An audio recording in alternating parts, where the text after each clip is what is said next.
We picked this truck up from an old farmer, and apparently this guy loved his whiskey. You can see there's a lot of whiskey dents on this thing. Now, I'm pretty sure this is a unicorn of a truck. I don't think they ever made a first-gen Dodge with a 12-valve Cummins, 5-speed, 4-wheel drive. Correct me if I'm wrong, Mopar guys, but I think this is a pretty desirable truck and hard to find. As of now, it hasn't ran for about 25 years. We're going to see if we can get it running, maybe driving. I'll show you here in a minute why it got parked and why it's not driving right now. Let's get to work, see if we can get this thing to run. So the reason this thing got parked is because their yoke pulled right out of the diff there. But we'll see if we can get that hooked back up. For now, let's go ahead and see if we can't get this motor running. To start with, I do know I'm gonna have to pull the core support out a little bit because the fan is right up against the radiator here. So let's do that a second and then we'll see if we can get this thing fired up. Okay, let's see if we can get this thing pulled away from the fan here. I'm just using my personal truck. Oh yeah, we're good. Get a little distance.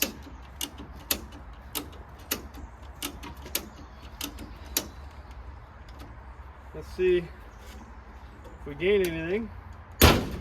Oh yeah, I think we're good. All right, so as you can see, we now got a little gap between the fan and the radiator. So now we can go ahead and see if we can spin this thing over. I might add that I think we're gonna have a few wiring issues. We got a pretty burnt, melted wire right there. Here's the other side of it. We've got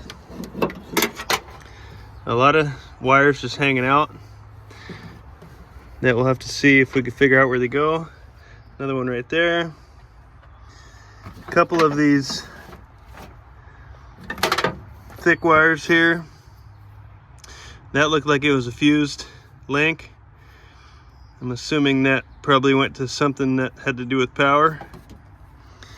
But either way, we've got a brand new battery in here. Let's go ahead and hook these battery cables up and see if we can't get power to the starter. So I got the battery hooked up here. We get no action anywhere with power hooked up. No lights on the dash, no action from the key. If I hook up power to this fused link right here, throw this in here. The key's in the on position right now. We get lights on the dash, and we get the blower motors working right now. The key buzzer's working. So as you can see in here, with the key on, after we hooked up that fused wire, we get power to the radio. We get some lights on the dash here. Obviously we got a blower motor. The battery gauge is reading. The fuel gauge is reading. Oil pressure, we shouldn't have that right now. But we do have power in here now, but we have zero action on the key. We do have this wire here that goes to the starter. I would assume that if we put it to straight hot, we should get action to the starter. Let's see. Nothing. Nothing. Let's see if we give that starter a whack.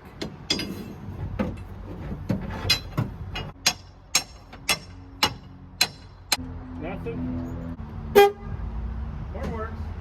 We gotta start just testing wires here.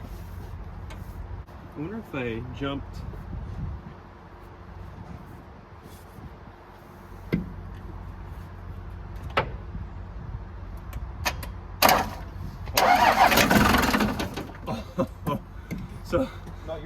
So if I jump the starter, it tries running.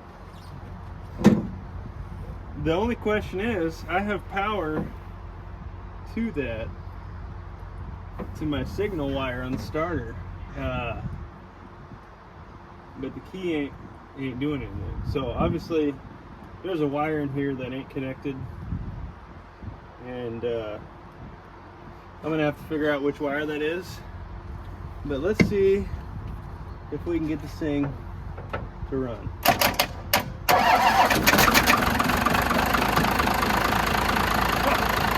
What? That was easy. That's it.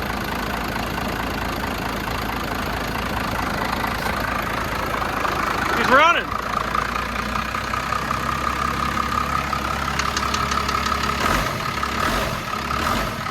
There it is.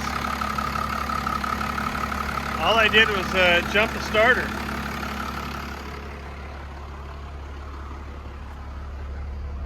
Looks like the oil pressure gauge went higher, so that's good. I'm very surprised that that worked.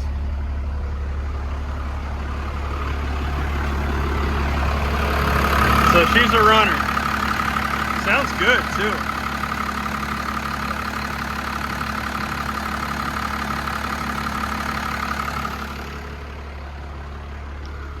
Let's see if the key turns it off. Nope, key doesn't turn it off. Let's see if that doesn't turn it off. Well, that's now I gotta figure out how to turn it off.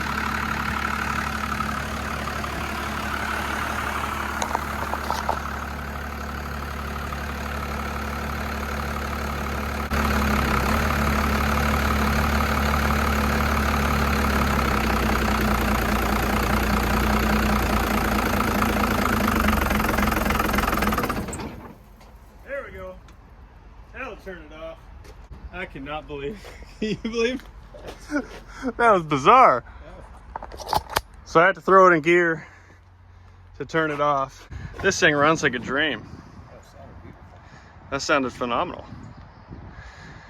So I'm actually gonna go ahead and see if I can hook that drive line up down there and see if we can get this thing moving. We've got a few tires we gotta fill with air, but this thing runs like a top.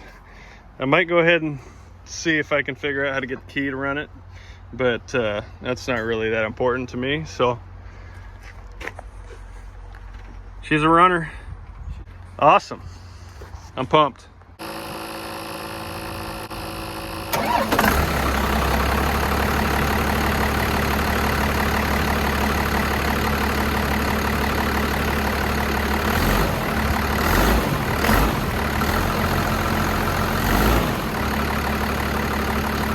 So she's running. Obviously the rear end is still unhooked, but it's in four-wheel drive. Let's see if we can actually move this thing under its own power after 25 years.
Locks up and you gotta move it. Yeah. No. Not when you go forward, when you go back, you do.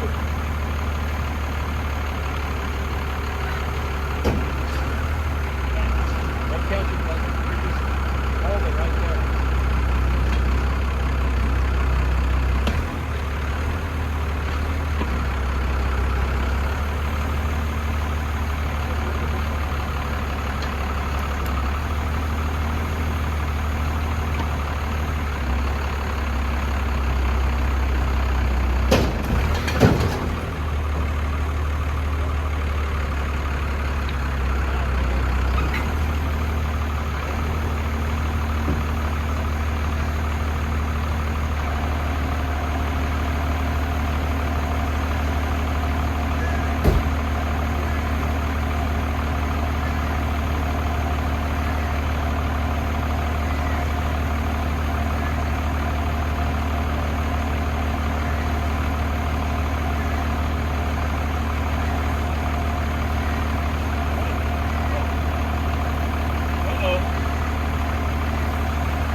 see if I can get that rear end hooked up, but this is really, as far as we needed to really go with this rig, it'd be nice to see if we can take it for a spin around the parking lot. So, we'll see. Maybe we'll try to get it going by hooking the rear drive line up, but how to beat you with the ball. That's running, that's great. So, alright, so I went ahead and picked up a new pinion nut for this rear diff. Now we can go ahead and throw this drive line back in. And let's see if we can make this thing move. Okay, so obviously there's a lot of wiring that needs to be cleaned up on this rig yet, as well as the fact that there's no lights anywhere on this thing. This thing needs a lot of work to become roadworthy again. The only goal here was to try to get it running, possibly driving. So now that I got that rear drive line hooked back up, let's go ahead and see if this thing actually will move for us, so we can at least load it on a trailer under its own power. When I tried moving it yesterday, it is in 4, and it was in 4 yesterday when we tried moving it. And I'm pretty sure the reason it was catching up was because the pinion gear was binding up with the ring gear in the rear diff there. So now with that yoke put back on there with the pinion nut, we should be able to see if hopefully that remedied that situation and see if we can get this thing moving.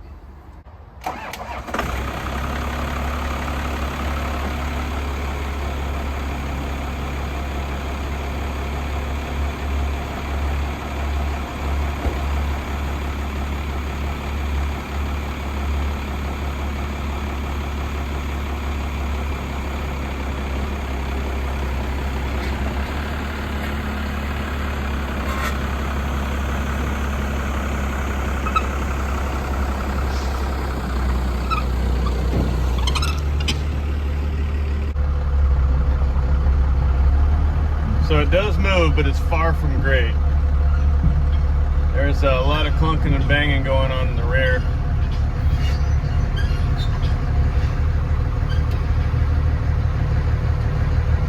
So I'm not going to take it far.